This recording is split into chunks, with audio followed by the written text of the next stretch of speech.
Good morning.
So I wanted to do another video about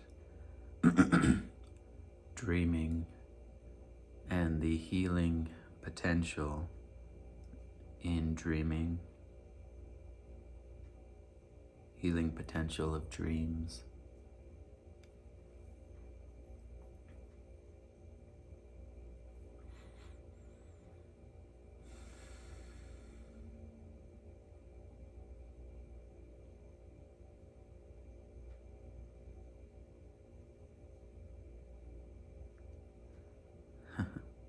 Just had a rough night in terms of dreams, tense dreams. I think it's something that you will find in life in general. You may find in life in general, and especially once you've kind of dedicated yourself to God, once you've dedicated yourself to healing, to becoming, to moving into greater wholeness, is that your dreams become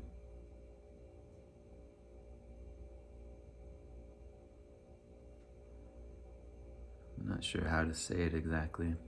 We'll just say intense.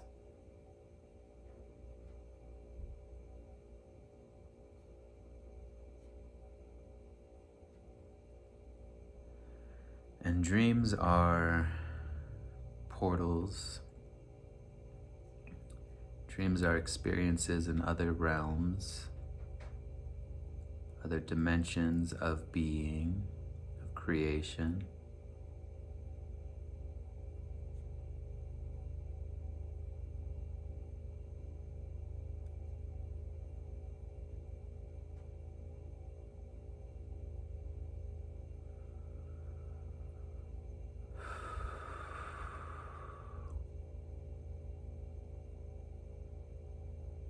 And from a more kind of conventional, maybe psychological perspective, you can see dreams as the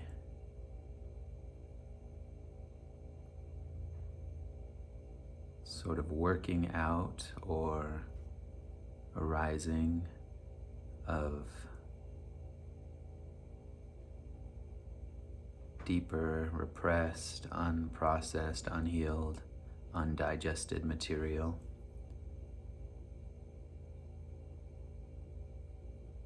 Residues, I think is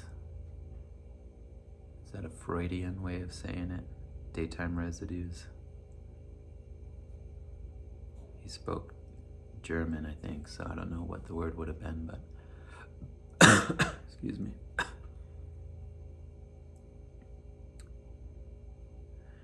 Yeah, but I mean, I don't even really want to put it in those terms. Really, it's your spirit, your consciousness moving through different inner terrains.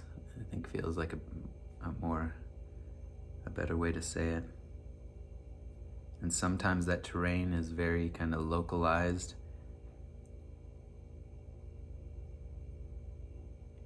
Is the term egosyntonic? I don't know if that's the right word. More localized, meaning that it has almost very direct correlation to your waking state, the people in it, the contents, the locations, the themes seem not so far removed from your reality. Sometimes as you go deeper, as you're healing, consciousness is healing, waking up, unraveling, I will just say healing. It's like you're way out in the cosmos, further out in the solar system, further out in the galaxy, and then just like way out in the cosmos. There's so many levels that you can dream at, even just within the course of one night.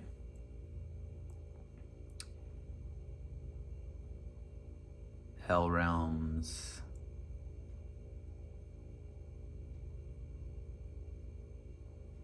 very just disturbing, awful stuff can come up.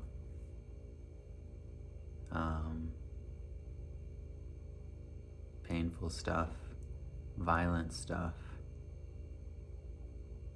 perverse stuff, scary stuff. Just all kinds of stuff can happen. You wake up and you're just like rattled, like what in the hell just happened? What the hell is that all about? Traumatic stuff, all kinds of weird stuff can happen.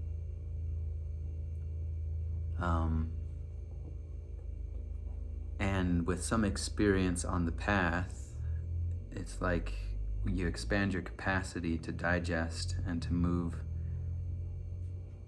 wilder and wilder, deeper and deeper, more and more painful, more and more remote aspects of creation of your being can come through, seemingly from other timelines, or you start to think about other, almost like other lifetimes, or other,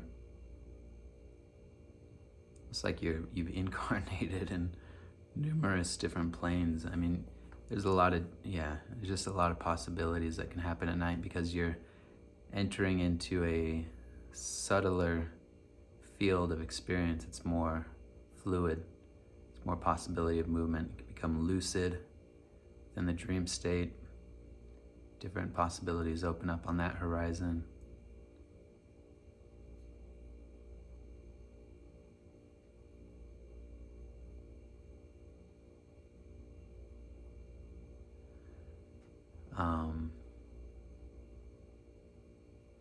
But to keep it very simple, it's like all of that, hell realms, if you have fortune to visit heavenly realms, seems to be a much smaller percentage of the time compared to the kind of hellish experiences. At least that's been how I experience it. But yeah, whatever, heavenly realms, hell realms, just kind of local daytime residues getting worked out, ancient childhood memories, experiences from other lifetimes seemingly, or other realms, getting physically attacked. I mean, there's just such a variety. But no matter what the experience is, no matter what the contents of the dream, what's common to all of that is you. You awareness, you spirit, you the fundamental aspect of being, of creation. Behind all of that, it has to arise to someone, to something, within something. You are that context.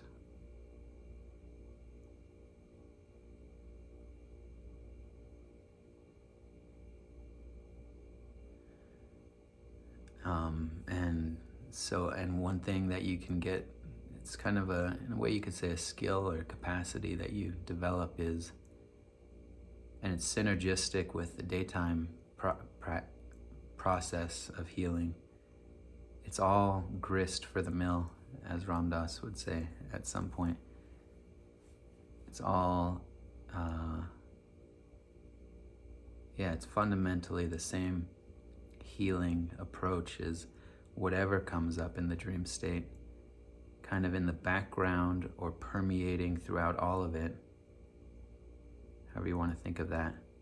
There is a feeling tone, kind of energetic signature. I could even say it as like a seed tone out of which this dream or this experience emanates or traces back to. And that feeling tone is, you could also think of it as the emotional quality.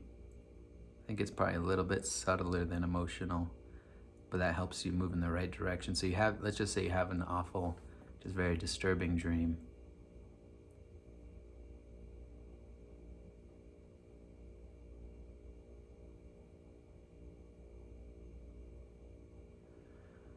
You wake up middle of the night, or it's morning, and if you have the chance, once you get a hang of this, you don't need a lot of time, but if you have a few minutes, maybe 15 minutes, well, it's hard to put a time parameter on it, but it doesn't need to take a long time. You can relax your body, kind of lay in the bed wherever you're at, curl up if that helps, and just sort of surrender into, you can see all the images, all the madness of the dream, but you can, one kind of little hint or one little tip is, you can kind of, if you're having a hard time navigating in all of that, you feel overwhelmed, you can just ask the person in that dream, the me that I am in that dream, or no, you don't even really need to say that. You can just ask, what is the feeling that I get from this dream? Am I lonely? Is it a really lonely? Is it a deeply alienated feeling? Is it a scary feeling? And the point isn't to carry the label. That can just kind of help you step into that feeling. Often it's just going to be kind of a deeply lonely, deeply alienated, or sad, deep grief, confused.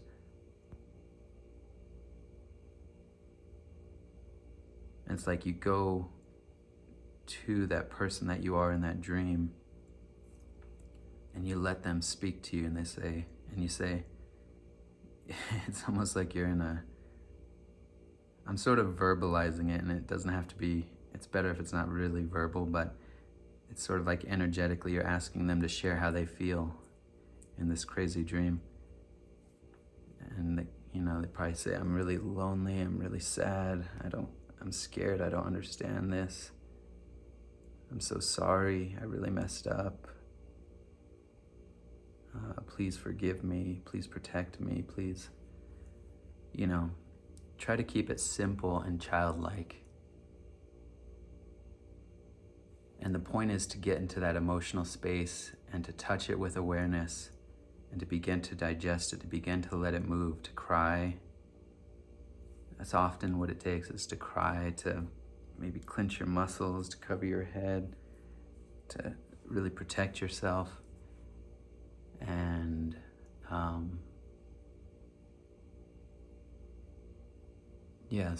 if you've seen any of the other videos that I've made on healing, it's the same process with, surfacing memories and digesting old energy. It's that same process, really. And so you're just touching into that kind of seed tone energy, that energetic signature of distress, of discomfort, dis-ease. And you're healing that. You're breathing life into that. You're comforting that. And if you're emoting, if you're crying, eventually you just get into this place where you can bring your consciousness into it and you can kind of feel the field opening up and you can feel it moving and dissolving and unfreezing and releasing, kinesthetically, almost physically.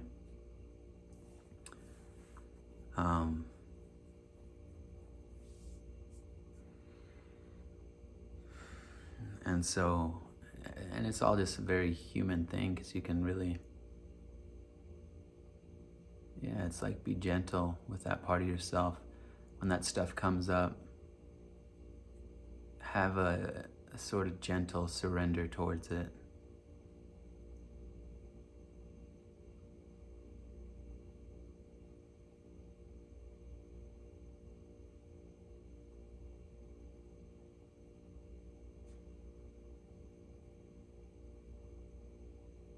You can even say, be loving towards it.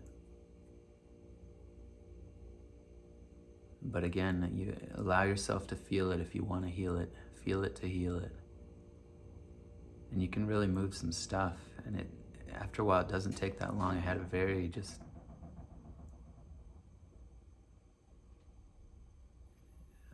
intense,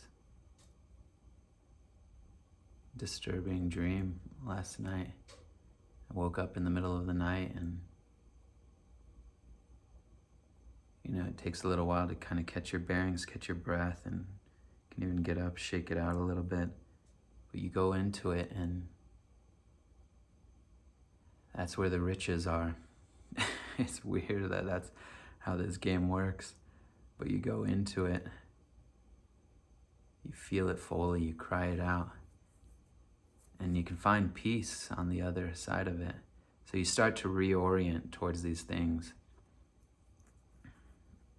such that when these things come up, probably never immediately. I mean, you're gonna have just a natural aversive reaction of like being rattled, and allow yourself to feel however you feel for sure. But you can start to recognize, okay, here's an opportunity. Something's coming up. Something wants to be seen, wants to be healed, wants to be held, wants to be released, wants to be liberated. And that's the path, really. And it's a simple path. It's an ugly path in some ways.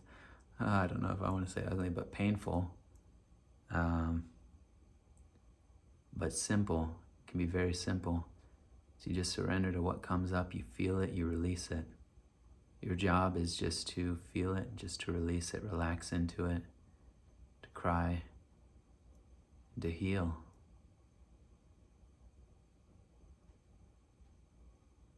You can marvel at the sort of infinite generativity of consciousness and all the contents, and you can definitely notice themes and dreams, and